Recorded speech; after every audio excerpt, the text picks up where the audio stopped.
আলহামদুলিল্লাহ। সম্মানিত সুফি সমাজ, দিনদার ইসলাম প্রিয় মুসলমান ভাইরা, আল্লাহ পাকের অশেষ মেহেরবানি দয়া যে আল্লাহ রব্বুল আলামিন আমাদেরকে পবিত্র জুমআর দিনে সকল প্রকার ব্যস্ততা থেকে ফারেক করে, বিপদ আপদ থেকে হেফাজত করে কোরআন ও হাদিসের অমূল্য কিছু বাণী আল্লাহ পাক আমাদেরকে শোনার মতো তৌফিক দান করলেন। এজন্য সকলেই শুকরিয়া জ্ঞাপন করি, আলহামদুলিল্লাহ।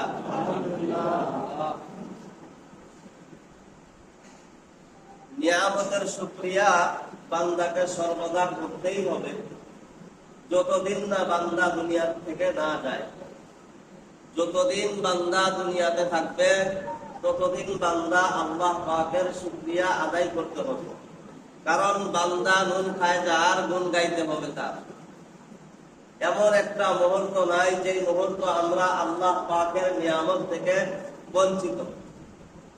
আল্লাহ পাকের নিয়ামত সারা করতেছি এমন একটা সময় নাই। প্রতিটা মুহূর্তে মুহূর্তে আল্লাহ পাকের নিয়ামতের উপরে রয়েছে। আল্লাহ তাআলার কৃতজ্ঞতা সব সময় আমাদেরকে আদায় করে যাইতেই হবে। পবিত্র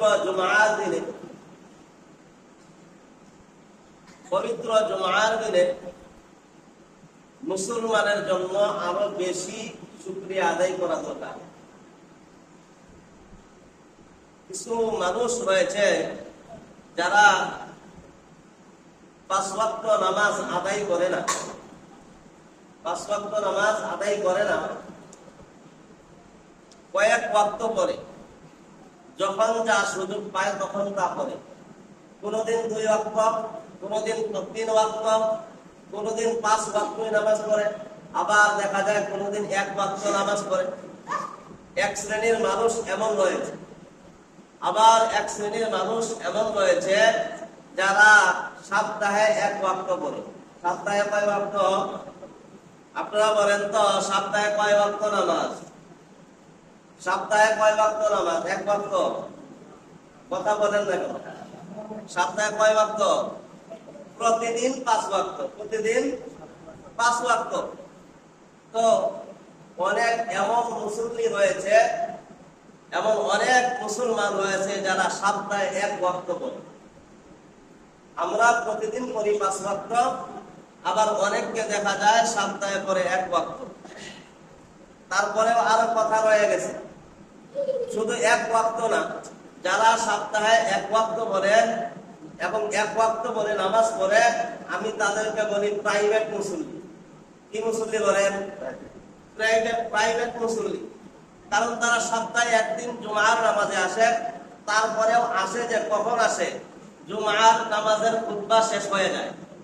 জুমআর নামাজের খুতবা শেষ হয়ে যায়, তাড়াহুড়া করে আসে, দেখে নামাজ শুরু হয়ে গেছে।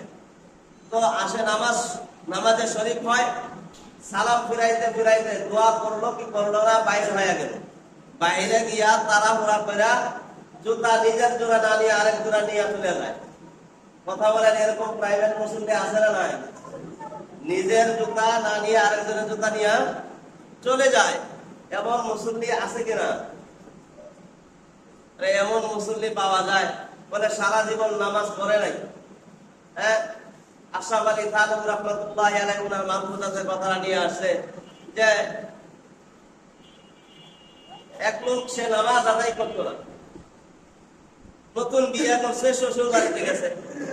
তো শ্বশুর বাড়িতে তো ভালো জামা এবং ভালো জুতা পরেই যায়। তো শ্বশুর বাড়িতে গেছে, শুক্রবার চলে আসছে। স্ত্রী বলতেছে, আজকে শুক্রবার, জুমার নামাজে যাবা না? তো নতুন জামাই বলতেছে যে আমি তো নামাজ কখনো পড়ি নাই, আমি কখনো নামাজ পড়ি নাই। তো নতুন স্ত্রী বলতেছে, কখনো পড়ো নাই ওই হিসাব করে, তবে এখন যেহেতু শ্বশুর বাড়িতে এসেছ, তুমি যদি জুমার নামাজে না যাও তো আমার বাড়ির লোকেরা কি বলবে? তো স্ত্রীর কথা শুনে স্বামী তাড়াতাড়ি গোসল করে, নতুন পাঞ্জাবি, নতুন জুতা পরে মসজিদে জুমার নামাজ আদায় করার জন্য গেছে। তো মসজিদে জুমার নামাজ আদায় করার জন্য গিয়া জুমার নামাজ আদায় করছে। আদায় করার পরে যখন বাহির হয়েছে, নতুন জুতা ছিল তো, বাহির হয়েছে নতুন জুতা খুঁজতেছে, নতুন জুতা পাওয়া যায় না, নতুন জুতা পাওয়া যায় না। মন খারাপ হয়ে গেছে। জীবনে একবার জুমার নামাজে আসলাম নামাজ আদায় করার জন্য, তারপরেও মসজিদে জুমার দিন আমার জুতা চুরি হয়ে গেল। না, মনে মনে নিয়ত করলো আর জীবনে কোনোদিন জুমার নামাজ আদায় করতে যাব না।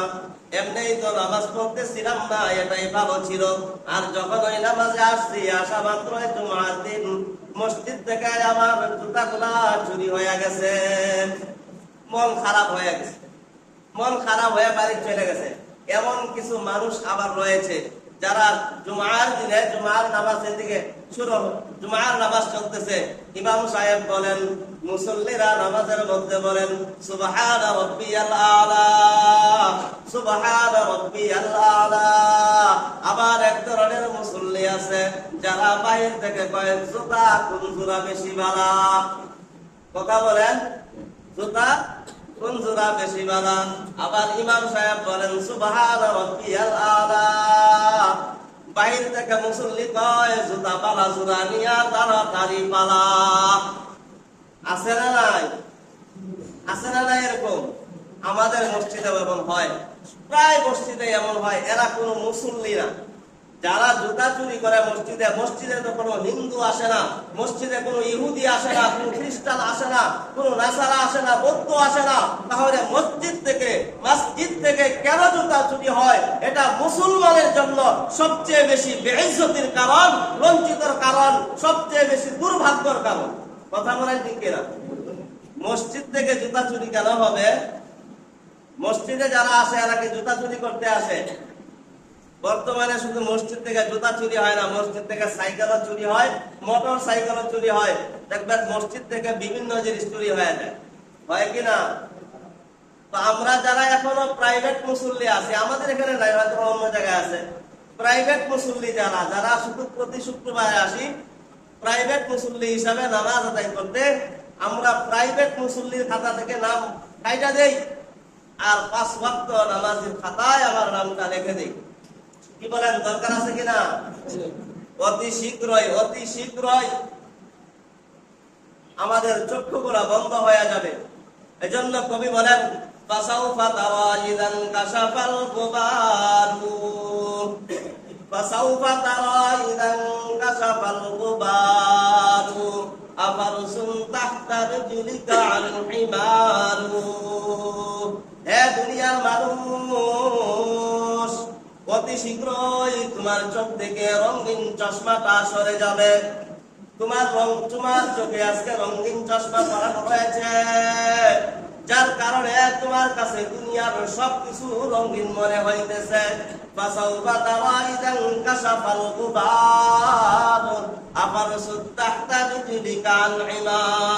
তুমি সব সময় ভাবো তুমি মনে হয় ঘোড়ার পিঠের উপরে চড়া চড়া দুনিয়াতে ঘুরতেছ। ঘোড়ার পিঠের উপরে চড়ে তুমি ভ্রমণ করো। না না না, অতি শীঘ্রই তুমি বুঝতে পারবা তুমি কোন ঘোড়ার পিঠের উপরে ছিল না, বরং তুমি তোমার গাধার পায়ের নিচে ছিলা।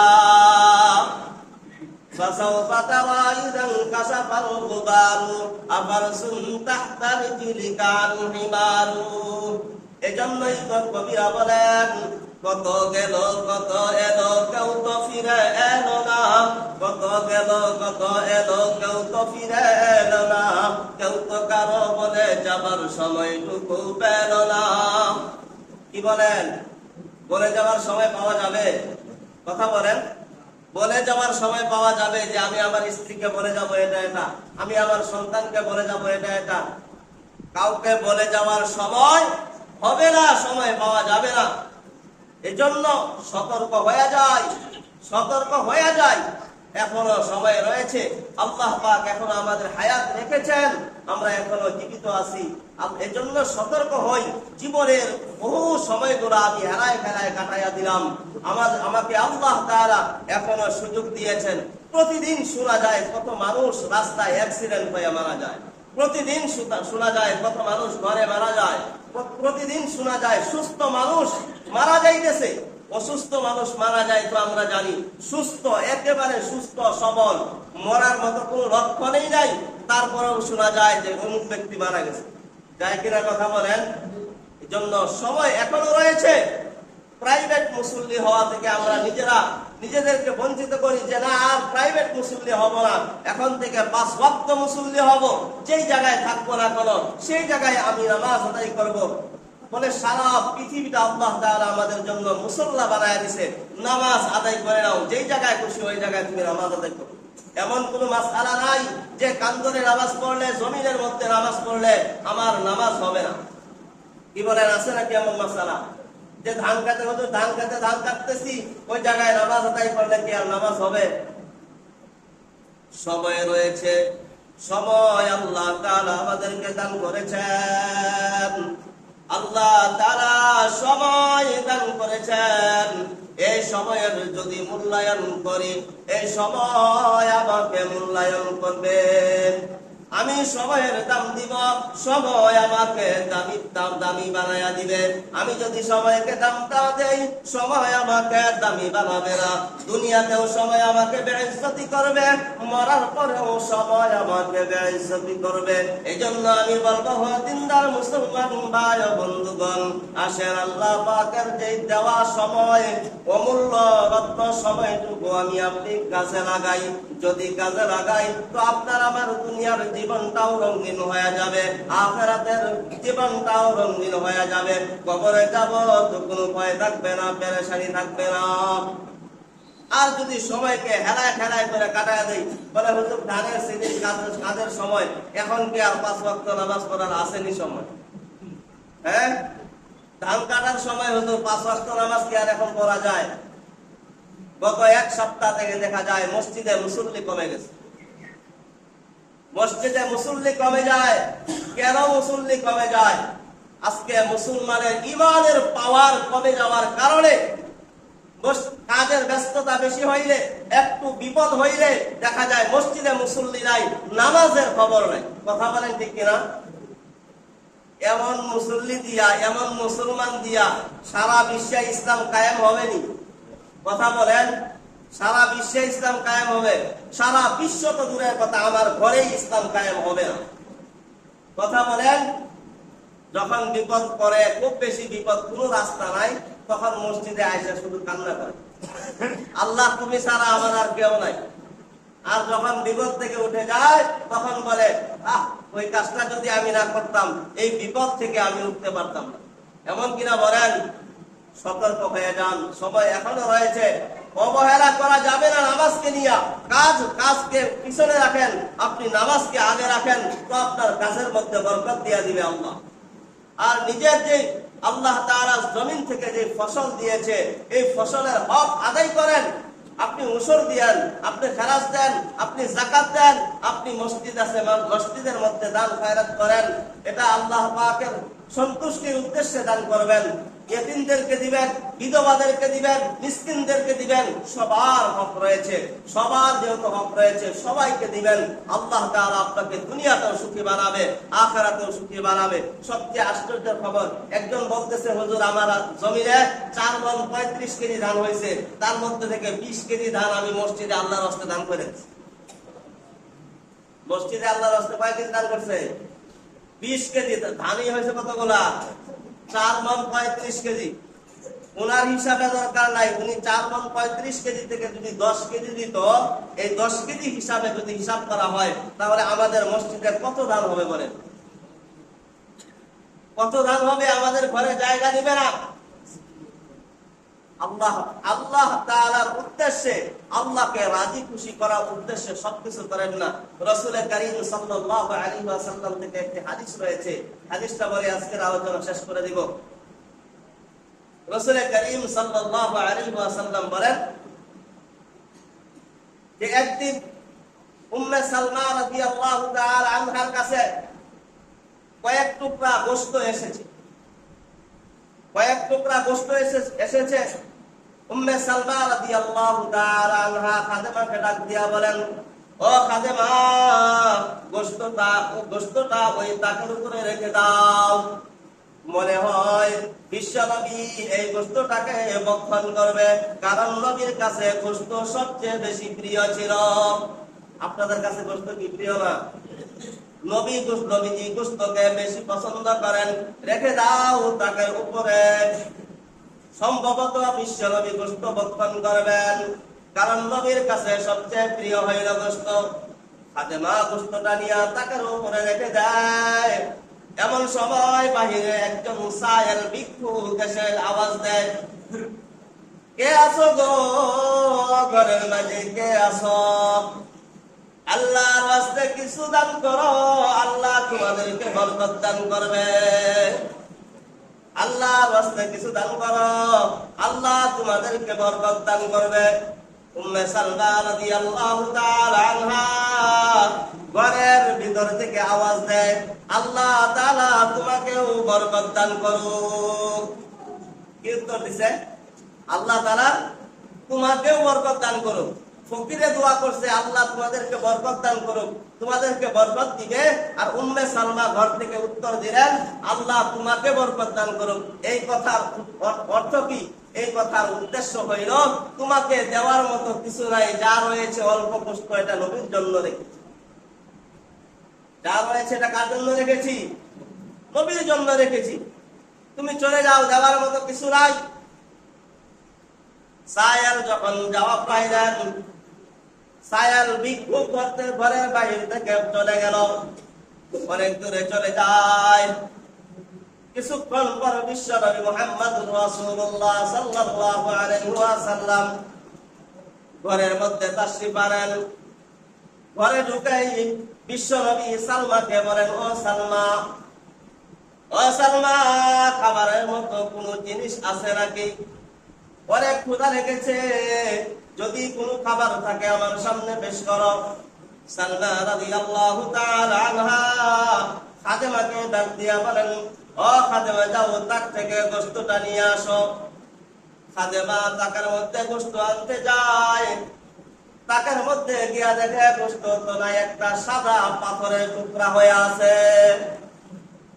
খাদেমা দৌড়ে আসে আর চিল্লায়া বলে, ও উম্মে সালমা, আমাদের ঘরে যে গোশতটা রেখেছিলাম, এটা তো কোনো গোশত না, এটা সাদা পাথরের টুকরা হয়ে গেছে। বিশ্ব নবী আকায়ে নামদার তাজদার মদিনা মুহাম্মদুর রাসূলুল্লাহ বলেন, তোমরা মনে হয় কোন ভিক্ষুক আসছিল, ভিক্ষুককে না দিয়া ফিরাইয়া দিয়েছ। ভিক্ষুককে না দেওয়ার কারণে, কোন সায়েলকে না দেওয়ার কারণে আল্লাহ রাব্বুল আলামিন তোমাদের প্রতি অসন্তুষ্ট হয়ে গেছেন। আল্লাহ তাআলা অসন্তুষ্ট হওয়ার কারণে আল্লাহ তাআলা এই গোশতটাকে পাথরের টুকরা বানাইয়া দিয়েছে। কি বোঝা গেল এই হাদিস থেকে? ছোট্ট হাদিস থেকে কি বোঝা যায়? যদি যেটা আমার উপরে হক, একজন সায়েল ভিক্ষুক চাইছে, আমার যতটুক সামর্থ্য হয় তাকে ততটুক দেওয়া। আল্লাহ তাআলা কুরআনে কারীমের অন্য এক আয়াতের মধ্যে বলেন, ওয়া আম্মাস সাইলা ফালা তানহার, যখন কোন সায়েল তোমার কাছে চাইবে তখন তাকে না করিও না, নিষেধ করিও না, যতটুক সম্ভব হয় তাকে দিয়ে দাও। এজন্য আমাদের যত সম্পদ থেকে, আমাদের ফসল থেকে যত হক রয়েছে, গরিবের হক রয়েছে, মিসকিনের হক রয়েছে, বিধবার হক রয়েছে, সকলের হকগুলা আদায় করা এবং মাদ্রাসা মসজিদ যেগুলো রয়েছে এগুলার মধ্যে আল্লাহ তাআলার সন্তুষ্টির উদ্দেশ্যে দান করা।